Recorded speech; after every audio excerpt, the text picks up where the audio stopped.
When we say Lightning McQueen could have changed everything, we mean everything, because there would not have been a franchise if he had done one thing differently. If there is any character fitting of a Greek tragedy or a Shakespearean play, it is Lightning McQueen. And no, I'm being serious here. Lightning is a talented, albeit arrogant race car who is blinded by his humor and takes a humbling journey before going through a redemptive arc. The inciting incident and what leads him on his journey comes in the opening race of the movie, when Lightning has a commanding lead in the championship race. Unlike the other cars, however, he refuses to change his tires in the pit stop, which is a dangerous and risky move. McQueen's not going into the pit! And it almost proved devastating for him when, like Lewis Hamilton this year in F1, one of his tires blows out on the final lap and he just manages to tie the race literally by the tip of his tongue. But would he have won if he had just taken the pit stop? This was a question posted by Reddit user Juventus7Shop, and it's got us thinking. Let's take a look at the cold hard science, shall we? Tire management and changing your tires is a vital part of motorsport, and while it can be a strategy to use one set of tires in NASCAR and F1 to save time, it can be a risky tactic. Now, without getting too much into the science of motorsports, NASCARs run on a heavier compound tire than F1, meaning that they last longer, but you still need to change them more frequently than you would your average race car tires, and it's recommended that you change them at least once in an average NASCAR race, especially if you're running those tires hard for 400 laps, which, seeing as the race is called the Dynaco 400, we can assume that they were racing for 400 laps. The exact distance of each lap is unclear, and we never see one interrupted lap, but the circuit they are racing on, the Motor Speedway of the South, is based on the real-life Martinsville Speedway in Virginia, with the length of each lap around 0.526 miles long, or 8.47 kilometers. So, realistically, Lightning should have changed his tires at least once in the race.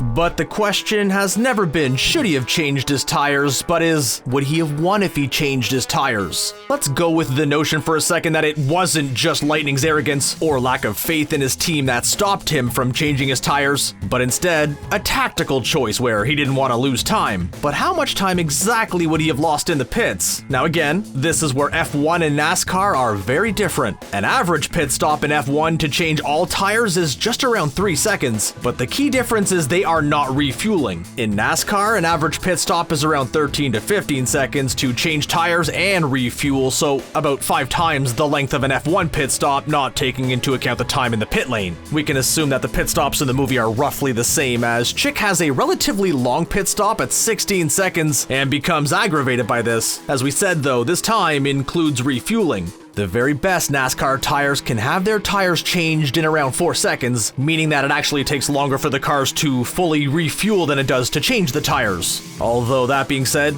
late in a race, a team may only need a small amount of fuel to make it to the finish. This is called a splash and go, and may take as little as 2 to 3 seconds, which is what Lightning does. But let's assume that if he had pitted, he would have spent 15 seconds in the pit. Did he accumulate enough time to win?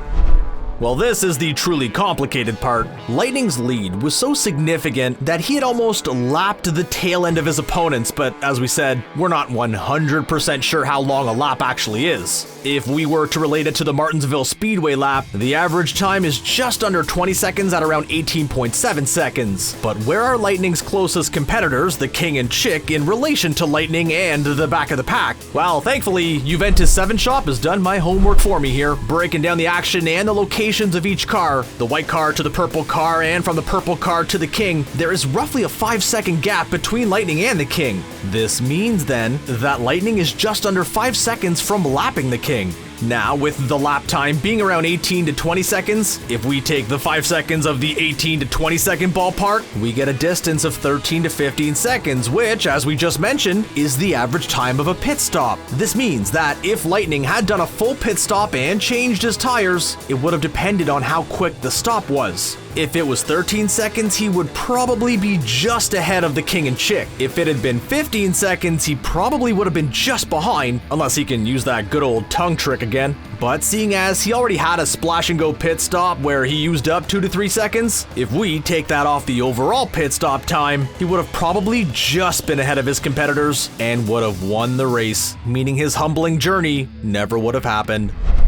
This, though, is certainly up for debate, and I'm sure NASCAR buffs, motor racing fans, and just plain cinema goers will have their own opinion on this. Plus, we talk about movies and TV shows here, and are by no means sports analysts. But for a second, it was nice to pretend. You have to hand it to Pixar, though, because either way, it's a close call.